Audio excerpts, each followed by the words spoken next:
I'm going to get really granular and really simple first. I guess the big picture is, if you were, let's say, the leader of a community of young, hungry entrepreneurs that spoke about excellence, and not only spoke about it, but actually did it and did the work, and then kind of built this, I guess, community of excellence, and you kind of connected successful entrepreneurs with up and coming entrepreneurs, and you're the leader of that community. Does that sound like something that would be profitable for you?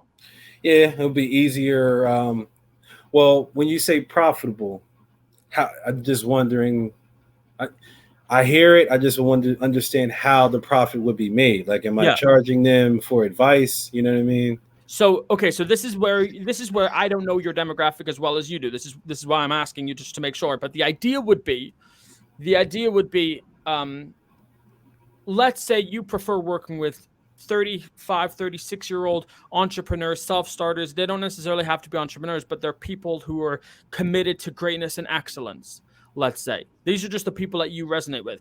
Then you start this community. All that community is doing is it's introducing you to as many of these people who are in that same boat as you, that you can just talk to more and more of these people. And every single time you do anything, it's Craig Realtor. I'm a local realtor here, and this is what I do. And you're just basically creating this environment of a whole bunch of like-minded people, a lot of which are in a position to buy a home, and it all kind of ties back. So, for example, the YouTube channel, you could show homes, but, well, this is actually a pretty cool idea also, is you could talk about, let's say, why is it that that you do what you do? I want to provide the best life for my family. So I want to show you this home right now. It's an absolutely sick home.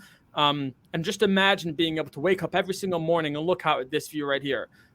Like, there are a lot of different ways that we could take it, but the main idea is you're building a community. You're positioning yourself as the leader of that community, and you're getting connected with more and more people who are the types of people that you want to be working with, the types of people that you want to be doing business with.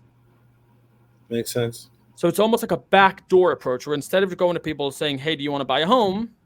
you're building a network, you're building a community, and how do we, let's say, tightly relate that right back to real estate, so that it's not like you're just creating a community that has nothing to do with real estate, and then you're just going to somehow manage to swindle a conversation back into real estate. We want to tie it back in really nice and tight, if that makes sense. It does.